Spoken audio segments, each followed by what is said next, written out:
Mr. Stark, you've been called the Da Vinci of our time. What do you say to that? Absolutely ridiculous. I don't paint. What do you say to your other nickname, the Merchant of Death? That's not Ben. They say the best weapon is one you never have to fire. I prefer the weapon you only need to fire once. That's how Dad did it. That's how America does it. And it's worked out pretty well so far. To me, you were born to play this role. How badly did you want this, Robert? Well, not so bad that I was going to be desperate, but I was begging a little bit. I felt like I was supposed to do it.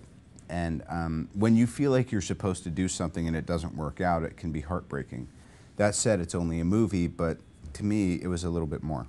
How much did you connect with this guy on a personal level? It's funny, because in some ways we're nothing like each other, but I think this idea, as many grown or ungrown men can relate to, you have these series of events that cause a change inside you, and it's so mythologized in Tony Stark that it kind of gives it enough distance that you feel safe to really express it. Ballroom, this is Whiplash 1. I've got the bogey in my sights. Whiplash 1, what is it? I've got no idea. Just because somebody's the right person creatively doesn't mean that they're going to be the right person commercially. And this is Marvel Studios' first film, and they were, I think, you know, clearly, they were concerned. They were concerned about how, you know, people didn't know who Iron Man was. Everybody knew who Robert Downey Jr. was. He was going to be defining this role. And there's been no other instance that I could think of where the dude playing the character outshine the character. Now you had Robert, and so do people like Robert? Are people going to bring their kids to see a movie with Robert? Are they cheering for him? Or do they got a bone to pick with him? Are they mad at him or do they accept him? But we knew he was great for the part. Oh, that went well. Did I just paint a target on the back of my head? Your head. What about my head? What do you think the over-under on the stock drop is going to be tomorrow? Optimistically, 40 points. At minimum. It's like a playing with a cool guy, you know? I mean, it's, you know, there's a large part of, to me anyway, acting and making movies is a lot like pretending when you were a kid, you know? Getting together with the kids and putting on the, you know, clothes and, you know, figuring out fun things to say and do with each other. And he was like a great, you know, playmate. It's pretty good. Maddie liked it. Hey, Maddie, you want you all right? It's pretty good. Why do you think Robert Downey Jr. was the perfect guy to play Tony Stark? Well, because he's a young genius. He, you know, that's the only reason that's given him an opportunity to recover from all the things that's happened in his career, you know. He's been experimental with his life, experimental with the characters he's played, and innovative as an actor.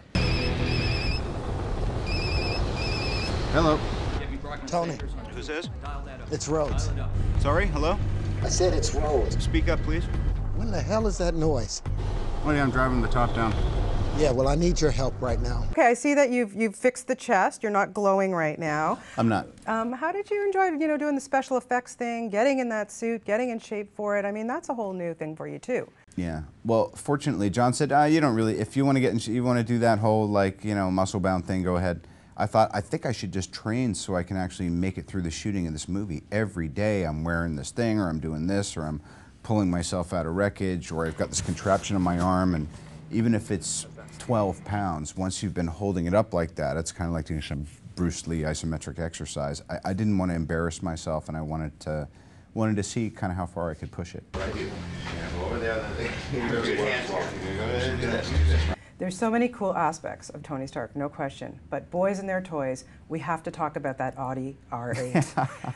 Oh my God, getting behind the wheel of that car, what was it like?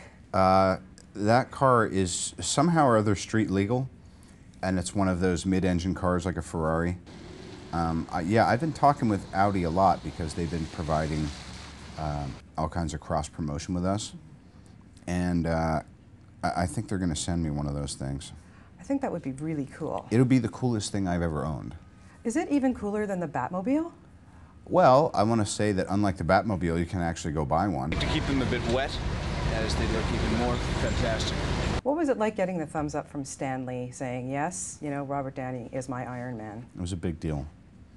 And it's so funny that when he created the character in 1963 that I would wind up playing it. You never know how life is going to turn out, you know, and this has just been, it's great in talking to you, and the people are enjoying it, and they're expecting it to do good business, which is obviously an important part in the film business.